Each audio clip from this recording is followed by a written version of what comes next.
আরে কি ব্যাপার, তুমি এরকম দৌড়তে আসছো কেন? দৌড়বো না, ওইদিকে আমার বাবা আমার জন্য বিয়ে ঠিক করেছে। তুমি তাড়াতাড়ি আমাকে বিয়ে করো, না হলে বাবা আমার অন্যজনের সাথে বিয়ে দিয়ে দেবে। আমি অন্যজনকে বিয়ে করব না। আরে এ কি বলছো তুমি? আমি তো তোমাকে আগে বিয়ে করে নিতাম, কিন্তু আমি তো কোনো কাজকর্ম করি না। তোমাকে বিয়ে করে আমাদের সংসার চালাবো কি করে, এই তো আমি ভেবে পাচ্ছি না। আরে ও ঠিক চলে যাবে, তোমাকে টেনশন নিতে হবে না। তুমি একটা আইডিয়া লাগাও না। অন্য সময় তো তোমার মাথায় খুব আইডিয়া আসে, আর এই বিপদের সময় তোমার মাথায় কোনো আইডিয়া আসছে না। আইডিয়া? আইডিয়া কি লাগাই, কি লাগা? পেয়েছি বাবু, আইডিয়া একটা পেয়েছি। হ্যাঁ, কি কি কি তাড়াতাড়ি বলো, তাড়াতাড়ি বলো। আরে এই যে তোমাকে এখন বলছিলাম না, বিয়ে করার পর আমাদের সংসার কি করে চলবে, আমি আইডিয়া পেয়ে গেছি।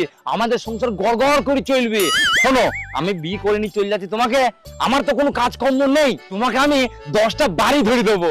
সেই বাড়িতে তুমি বাসন মাজা কাজ করবা, তাহলেই তোমাদের সংসার চলে যাবে।